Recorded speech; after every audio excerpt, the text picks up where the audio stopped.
So Robbie, it's good to see you again, mate, after all this time. Good to see you, mate. Firstly, how are you? How have you been coping during lockdown and stuff? Yeah, I mean, listen, like everybody, being very difficult, being very frustrating at times, but you know, everyone is in the same position, you know, and it's not been a positive, what would you say, 14, 15 months, but listen, let's hope as we speak now, we're in a better place. The vaccinations have been in full flow, so you know, we're just hoping that we're in a situation where we can see a little bit of light at the end of the tunnel and we can start playing football and enjoying it again, and with less restrictions than that's been happening. Well, as you can see, we're down on the pitch at Nyewood Lane, ready for your second pre-season training of the season. How's it all going, Robbie, with the pre-season? Is there many players coming down? Any new players? Anyone catching your eye at the moment?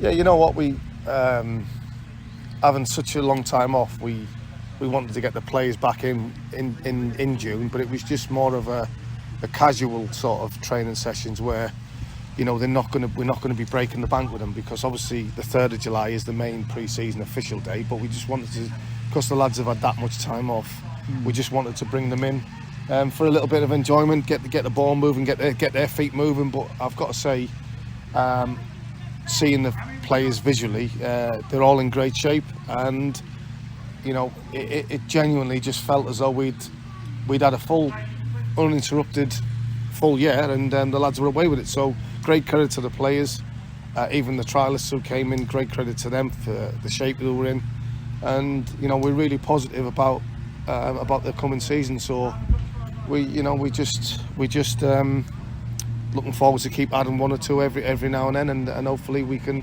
have a competitive team to attack the season. Well, of course, as we can see, Chad Field.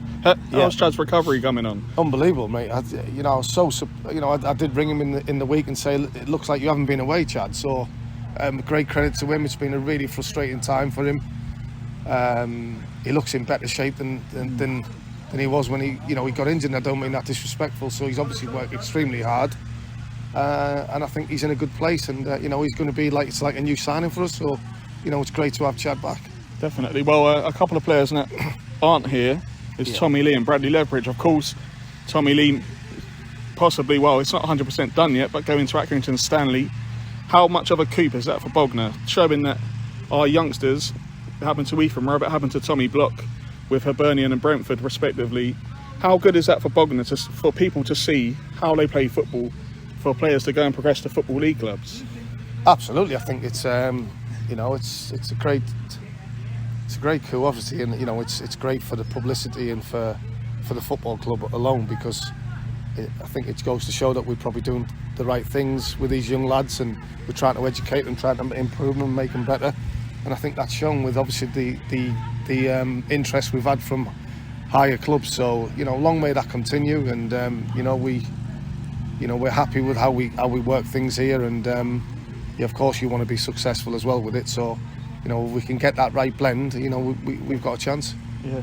Well, a couple of incomings, Joe Hancock and Gavin McCallum. Of course, I'm not expecting you to tell me who we're signing or whatnot, but are there any new signings in the loop, do you think, for the next couple of weeks or the next couple of months? Absolutely, yeah. There's no two ways about that. I don't want to go into that, because you just never know. But we'd like to think we've got a few good irons in the fire, and obviously with Joe Hancock, he brings us that great balance with the left foot. He's a young lad. He's a very good football player. He had an injury last year which stopped him coming. He was actually going to come for the full season last year, obviously when he was at Pompey. So to get him on a contract, really pleased about that, and he will be a great addition for us.